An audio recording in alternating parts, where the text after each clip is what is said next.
মৃত্যুর আগে দিয়ে আলকামার মুখ দিয়ে কালেমা বেরোয় না। সবাই মিলে আলকামারে বলে, ও আলকামা কালেমা কালেমা পড়ো।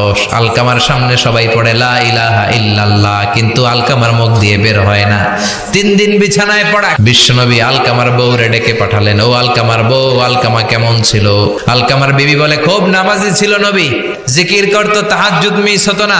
আলকামার বাবা মা দুইজনের কেউ বেঁচে আছে নাকি? আছে, মা আছে। আলকামার মারে ডাকো। বিশ্বনবী আলকামার মারে বললেন, ও আলকামার মা, তোমার বেটা আলকামা কেমন ছিল? আলকামার মা বলে, ভালো ছিল, নামাজ পড়তো নি পড়তো, রোজা রাখতো নি রাখতো, তোমার সাথে কেমন আচরণ করতো। এই কথা জিজ্ঞেস করার পরে আলকামার মা কান্না শুরু করে দিয়েছে। ডেকে বলে, ও নবী আমার কথা শুনতো না, বউ পাগলা ছিল, নামাজ রোজা ঠিকই ছিল, কিন্তু আমার কথার গুরুত্ব দিত না, অনেক কষ্ট দিছে আমারে। বিশ্বনবী বলল, তোমার নিজের ছেলে কি আর করবা, মাফ করে দাও। আলকামার মা বলে, না মাফ করব না। বিশ্বনবী বললেন, লাকড়ি আনো, আগুন জ্বালাও, আলকামারে আমরা আগুনে ফেলবো। লাকড়ি আনা হলো, দাও দাও দাও দাও করে আগুন জ্বালানো হলো।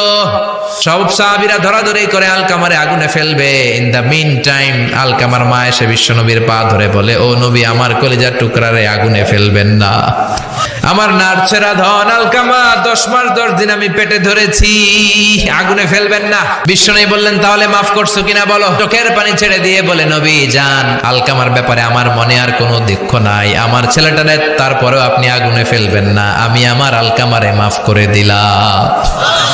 আলকামার মা আলকামার মাফের ঘোষণা যখন দিয়েছে, আলকামা চিৎকার করে পড়তে শুরু করেছে, লা ইলাহা ইল্লাল্লাহু মুহাম্মাদুর রাসূলুল্লাহ সাল্লাল্লাহু আলাইহি ওয়াসাল্লাম। মা বাবার সাথে বেয়াদবি করলে মরার আগে মুখে কালেমা বেরোবে না, চিল্লা এখন ঠিক কিনা?